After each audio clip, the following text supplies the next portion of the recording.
খাদ্য ও ভূমি মন্ত্রণালয়ের দায়িত্বে নিয়োজিত মাননীয় উপদেষ্টা আলী ইমাম মজুমদার বলেন, অপার সম্ভাবনাময় উপজেলা রাঙ্গামাটির কাপ্তাই উপজেলা।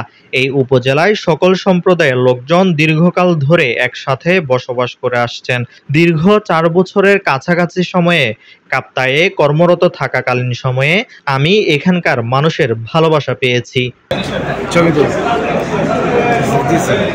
শনিবার রাঙ্গামাটির কাপ্তাই উপজেলা পরিষদ মিলনায়তনে কাপ্তাই উপজেলার সুশীল সমাজের প্রতিনিধিদের সাথে মতবিনিময় এবং কাপ্তাই উপজেলা প্রাক্তন উপজেলা নির্বাহী অফিসারদের স্মৃতি সম্মেলনে প্রধান অতিথির বক্তব্যে এ কথা বলেন তিনি। আমি এখানে ৪.৫ বছর আমার সকলের মধ্যে দীর্ঘতর সময়ে আমি উপজেলা নির্বাহী অফিসার। আমি কেন জানি নিজেকে চাকরিজীবীদের মধ্যে একজন আল্লাহ তাআলা বিরল স্বভাব দিয়েছেন তাই মনে করি যে আমি যেখানে গেছি সেখানে আমি আল্লাহ তাআলা আমাকে সমাদৃত করেছেন।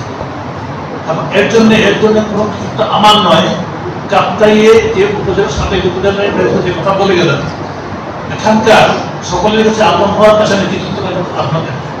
আমি যখন এসেছিলাম 1984 সালে জুন মাসের একটা বৃষ্টি ধৌত দিনে রাঙ্গামাটি জেলা প্রশাসক মোহাম্মদ হাবিব উল্লাহ এর সভাপতিত্বে বাংলাদেশ বেতারের সিনিয়র উপস্থাপক শামীম আহমেদ এর সঞ্চালনায় এ সময় বিশেষ অতিথির বক্তব্য রাখেন কাপ্তাইয়ের প্রধান উপজেলা নির্বাহী কর্মকর্তা, সরকারের অবসরপ্রাপ্ত অতিরিক্ত সচিব শফিউল আলম, কাপ্তাইয়ের প্রাক্তন উপজেলা নির্বাহী কর্মকর্তা, মন্ত্রিপরিষদ বিভাগের অতিরিক্ত সচিব খালেদ রহিম, রাঙ্গামাটি জেলা police super doctor SM. Farhad Hossain সহ আরো অনেকে। প্রাক্তন বর্তমান কর্মকর্তাবৃন্দ, রাঙ্গামাটি পার্বত্য জেলার সুযোগ্য জেলা প্রশাসক আয়োজন হয়েছে, সেই মহতী অনুষ্ঠানে সম্মানিত সভাপতি। কাপ্তাই উপজেলা আমার জন্মস্থান, প্রাণীয় জন্মভূমি।